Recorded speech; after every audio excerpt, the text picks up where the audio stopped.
নমস্কাৰ welcome to my YouTube channel টিয়া knowledge. তো আজিৰ এই ভিডিঅ'ত মই আপোনালোকক দেখাই দিম যে কেনেকৈ অতি সহজে ফ্ৰীত আপুনি আপোনাৰ মোবাইল ফোনটোৰ জৰিয়তে নিজৰ আধাৰ কাৰ্ডখন আপডেট কৰি ল'ব পাৰে।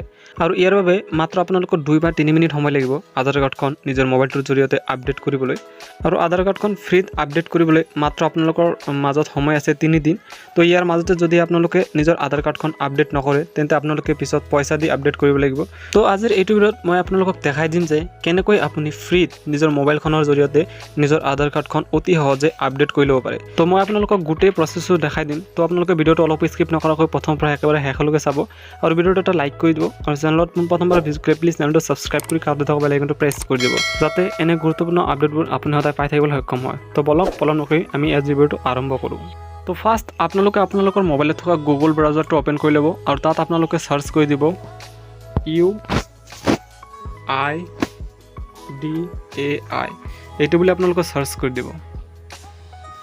সাৰ্চ কৰি দিয়াৰ লগে লগে আপোনালোকৰ ফাৰ্ষ্ট যেটো নেকি ৱেবসাইট হ'ব সেইটোত আপোনালোকে ক্লিক কৰি দিব।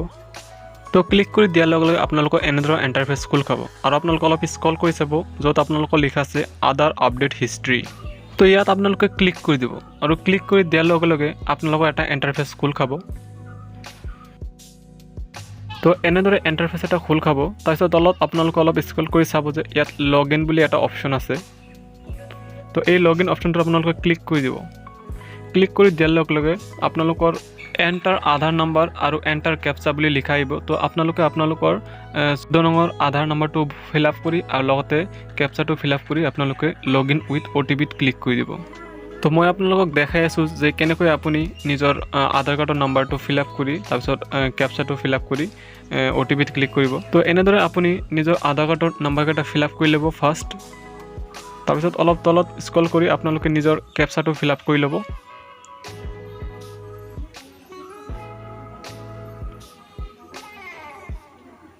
তো আপোনালোকে কেপচাটো ফিল আপ কৰাৰ পিছত অলপ স্ক্ৰল কৰি চাব যে ইয়াত লিখা আছে লগইন উইথ OTP। তো ইয়াত আপোনালোকে ক্লিক কৰি দিব। তো ক্লিক কৰি দিয়াৰ লগে লগে অলপ পিছতে আপোনালোকৰ মোবাইলত এটা OTP আহিব। সেই OTPটো আপোনালোকে ইয়াত এণ্টাৰ কৰিব লাগিব। তো সেই 6টা অংকৰ OTPটো আপোনালোকে ইয়াত দি দিব।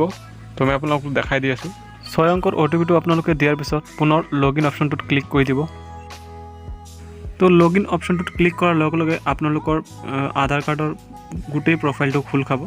তাৰপিছত আপোনালোকে একেবাৰে লেফ্ট সাইডত আপোনালোকে দেখা পাই আছে ডকুমেণ্টছ আপডেট। তো ইয়াত আপোনালোকে ক্লিক কৰি দিব আৰু ইয়াত আপোনালোকে দেখা পাইছে যে লিখা আছে দিছ ছাৰ্ভিচ ইজ ফ্ৰী অফ কষ্ট টিল 14 ছেপ্টেম্বৰ 2024। তো 14 ছেপ্টেম্বৰলৈকে এই ছাৰ্ভিচটো আপোনালোকৰ ফ্ৰী আছে। তাৰপিছত আপোনালোকৰ টকা লাগিব।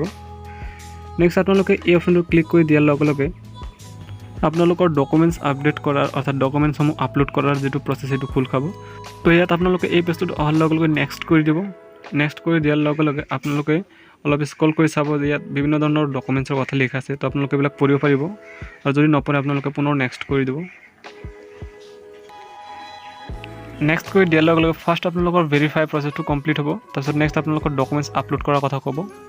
তো মই মোবাইলটো পৰ্ট্ৰেট কৰি লৈছোঁ। নেক্সট আপোনালোকে এইটো পেজত অহাৰ পিছত আপোনালোকৰ please verify your demographic details. তাৰ তলত আপোনালোকৰ নাম, জেণ্ডাৰ, ডেট অফ বাৰ্থ লগতে আপোনালোকৰ এড্ৰেছ গোটেইখিনি আপোনালোকে দেখা পাব। তাৰ তলত আপোনালোকে I verify that above details are correct এইটোত ক্লিক কৰি নেক্সট কৰি দিব। নেক্সট কৰি দিয়াৰ লগে লগে আপোনালোকৰ অলপ প্ৰচেছ ল'ব। তাৰপিছত আপোনালোকৰ ডকুমেণ্টছ আপলোডৰ কথা আহিব। তাৰপিছত ইয়াত আপোনালোকৰ লিখা আছে গাইডলাইনছ ফৰ আপলোডিং ডকুমেণ্টছ। তো document size should be less than 2 MB। তো আপোনালোকৰ ডকুমেণ্টছসমূহ 2 MBতকৈ বেছি হ'ব নালাগিব। লগতে ছাপৰ্টেড ফাইল ফৰ্মেটছ আৰু JPEG, PNG এণ্ড PDF এইটো ফৰ্মত আপোনালোকে ডকুমেণ্টছসমূহ আপলোড কৰিব লাগিব। তাৰ তলত আপোনালোকে দেখা পাইছে please upload proof of identity documents. তো ইয়াত আপোনালোকৰ বিভিন্ন ধৰণৰ ডকুমেণ্টছৰ কথা দি আছে। তো আপোনালোকৰ যিটো আছে সেইটো আপোনালোকে আপলোড কৰিব পাৰিব। তো মই ফাৰ্ষ্ট ডকুমেণ্টছসমূহ আপলোড কৰিলোঁ। তাৰপিছত আপোনালোকৰ আগৰ প্ৰচেছসমূহ দেখাই আছোঁ। তাৰপিছত আপোনালোকে ডকুমেণ্টছসমূহ আপলোড কৰাৰ লগে লগে এনেকৈ আপোনালোকৰ গ্ৰীণ আহি যাব আৰু 100% বুলি লিখা থাকিব। তাৰ তলতো আপোনালোকে নিজৰ ডকুমেণ্টছটো আপলোড কৰি দিব যিটো আছে আপোনালোকৰ আৰু তাতো আপোনালোকৰ 100% বুলি আহিব। তাৰপিছত আপোনালোকে I hereby my consent date information এইটোত আপোনালোকে ক্লিক কৰি আপোনালোকে নেক্সট কৰি দিব।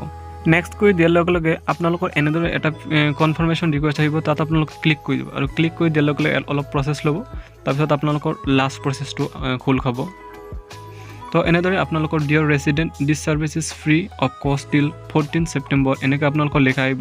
তাৰ তলত আপোনালোকে ছাবমিট অপশ্যনটো ক্লিক কৰি দিব আৰু ছাবমিট অপশ্যনটোত ক্লিক কৰি দিয়াৰ লগে লগে আপোনালোকৰ ডকুমেণ্টছ আপলোড প্ৰচেছটো কমপ্লিট হৈ যাব আৰু ডকুমেণ্টছ প্ৰচেছটো কমপ্লিট হোৱাৰ লগে লগে আপোনালোকৰ 2 ছেকেণ্ডমান সময় ল'ব তাৰপিছত আপোনালোকৰ যিটো আপডেট সেইটো প্ৰচেছটো কমপ্লিট হৈ যাব আৰু অৱশেষত আপুনি যে আপোনাৰ আধাৰ কাৰ্ডখন আপডেট কৰিল তাৰ যদি এটা একনলেজমেণ্ট ৰিচিপ্টও লাগে তাৰপিছত সেইটো আপোনালোকে নিজৰ মোবাইলটো দি ডাউনলোড কৰিব পাৰিব তো এটা আপোনালোকে ডাউনলোড একনলেজমেণ্ট এইটোত ক্লিক কৰি দিয়াৰ লগে লগে ডাউনলোড হৈ যাব তাৰপিছত আপোনালোকে নিজৰ মোবাইলটো দি এইটো অ'পেন কৰি নিজৰ গেলাৰীত বা PDF ডাউনলোড কৰি ৰাখিব পাৰে তো এনেদৰে আপোনালোকে অতি সহজে নিজৰ মোবাইলখনৰ জৰিয়তে নিজৰ আধাৰ কাৰ্ডটো আপডেট কৰি ল'ব পাৰিব তো নিশ্চয় এতিয়া আপোনালোকে গম পালে যে কেনেকৈ অতি সহজে নিজৰ মোবাইলখনৰ জৰিয়তে আপোনালোকে আপোনালোকৰ আধাৰ কাৰ্ডখন আপডেট কৰি ল'ব তো আজিৰ এইখিনি আছিল যদি ইয়াৰ মাজত আপোনালোকৰ কিবা বুজি নোপোৱা থাকে প্লিজ কমেণ্ট কৰি জনাব মই আপোনালোকৰ কমেণ্টত নিশ্চয় আনচাৰ দিম আৰু যদি এই ভিডিঅ'টো ভাল লাগে প্লিজ ভিডিঅ'টো এটা লাইক কৰি দিব আৰু চেনেলত পোনপ্ৰথমবাৰ ভিজিট কৰিলে প্লিজ চেনেলটো ছাবস্ক্ৰাইব কৰি দিব তো পুনৰ লগ পাম এনে ধৰণৰ গুৰুত্বপূৰ্ণ ভিডিঅ'বোৰ লৈ